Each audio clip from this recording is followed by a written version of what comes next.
O ministro da Saúde divulgou portaria com o corte que fez no número de agentes comunitários em todo o país. A medida atinge o Ceará, onde a falta de recursos é gritante e provoca protestos aqui em Brasília.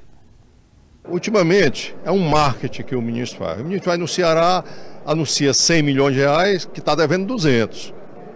Ele deve 200, diz que vai liberar 100. O próprio governador, Camilo, que é inclusive do Partido dos Trabalhadores, cobrou que para ser de 300. Então não vai resolver. E o mais grave é que surgiu uma portaria diminuindo o número de agentes de endemias. E isso vai aumentar o número, né, de doenças relacionadas aos vetores, vinculação dos vetores. O caso da dengue, segundo aqui, matéria do Diário do Nordeste, né, Fortaleza já está com 3.000, quase 38 casos de dengue distribuído nos bairros. É 5 mortes por mês de dengue. Porque já aconteceram 35 óbitos. Ano passado aconteceram 53 óbitos. Se nós vamos diminuir o número de agentes de endemia, automaticamente a população vai ficar susceptível e vai ter mais doença. E eu estou falando só de dengue. Aí tem o calazar, tem a leishmaniose. Né? Por exemplo, lá no município de Independência, onde tem mais incidência de doença de Chagas, o município tem 3.000 km². Vão ser só 5 agentes de endemia para fazer essa cobertura. E segundo também a Folha de São Paulo, existe um oportunismo de uma outra doença, né, que é a carona do vírus da Zika.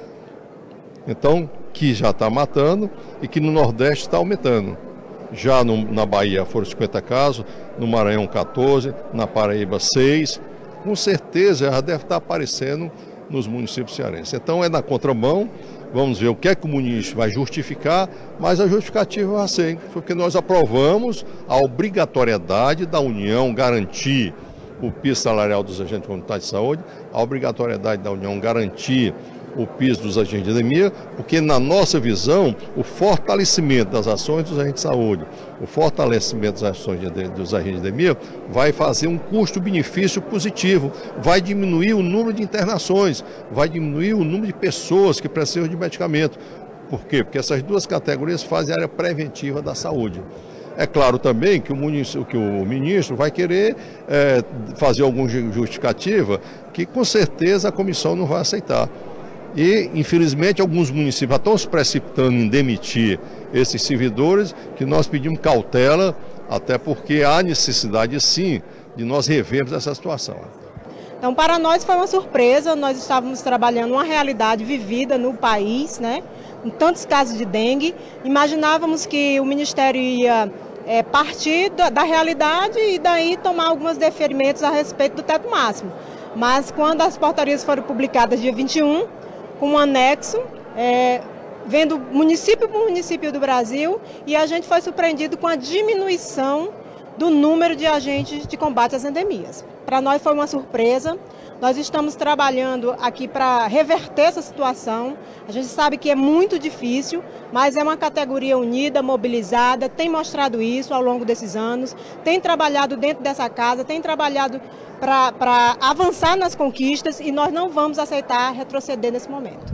Na prática, então, o que o Ministério da Saúde fez foi tentar manter a mesma receita, diminuindo o número apenas dos agentes. Manteve o mesmo recurso do piso de atenção básica para os municípios, a fim de cobrir, né, essa remuneração. Como ele não aumentou o recurso, ele só fez uma alternativa, vou diminuir o número de servidores. O fato é que essa conta não vai fechar, porque mesmo diminuindo o número desses servidores, vai aumentar o número de doenças. O prejuízo é grande. Sem sombra de dúvida, é incalculável. Você vê esse quadro aqui de Fortaleza. Se você for ver os municípios da região metropolitana, Horizonte, Maracanaú, Maranguape, Pacatuba, é uma redução de 30% a 40% daqueles servidores. Daqueles que estão no dia a dia, orientando as casas, subindo, orientando as questões das vacinas, no caso da gente comunitária de saúde, fazendo acompanhamento pré-natal. Então, isso é um descompasso do governo. Tanto é que nós também, já foi aprovado um requerimento, né, que um parlamentar aprovou, chamando também o ministro do Planejamento. Por quê? Porque é a tal história, ninguém assume o compromisso. O ministro da Saúde disse, não, foi o Ministério do Planejamento que cortou meu dinheiro, eu tenho que fazer alguma coisa. Aí o ministro do Planejamento disse, não, foi a presidente Dilma que autorizou. Não, foi o ministro da Fazenda. Então esse empurra, ninguém assume a responsabilidade, né, pelos desfeitos, pela irresponsabilidade que o governo tem, né, em fazer com que nós possamos ter a melhoria dos serviços públicos. É triste a gente ver o deputado Guimarães dizer que a irresponsabilidade, né, do Congresso, né, dá condições para o servidor público, né, fazer suas funções. A presidente Dilma vetou o direito deles terem reajuste.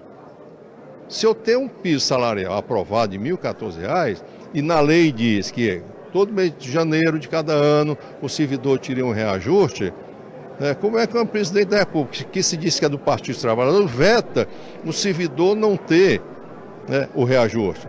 E o deputado Guimarães afirma que é irresponsabilidade. Irresponsabilidade foi o que o PT fez com o país. Aí sim que é responsabilidade. O desmande e a corrupção. Essa irresponsabilidade é que nós temos que cobrar do Partido dos Trabalhadores uma responsabilidade com o país. E não querer culpar o Congresso com a história de pauta-bomba. Pauta-bomba foi o que eles fizeram, essa bomba no Brasil, né, e que a presidente Dilma nem estabelecer meta fala. Diz que vai botar meta, se alcançar a meta, duplica a meta, e a meta sobre meta. Que diabo de meta, desculpa, tem ETA que ninguém sabe que meta é essa. A não ser que seja liquidar a população brasileira.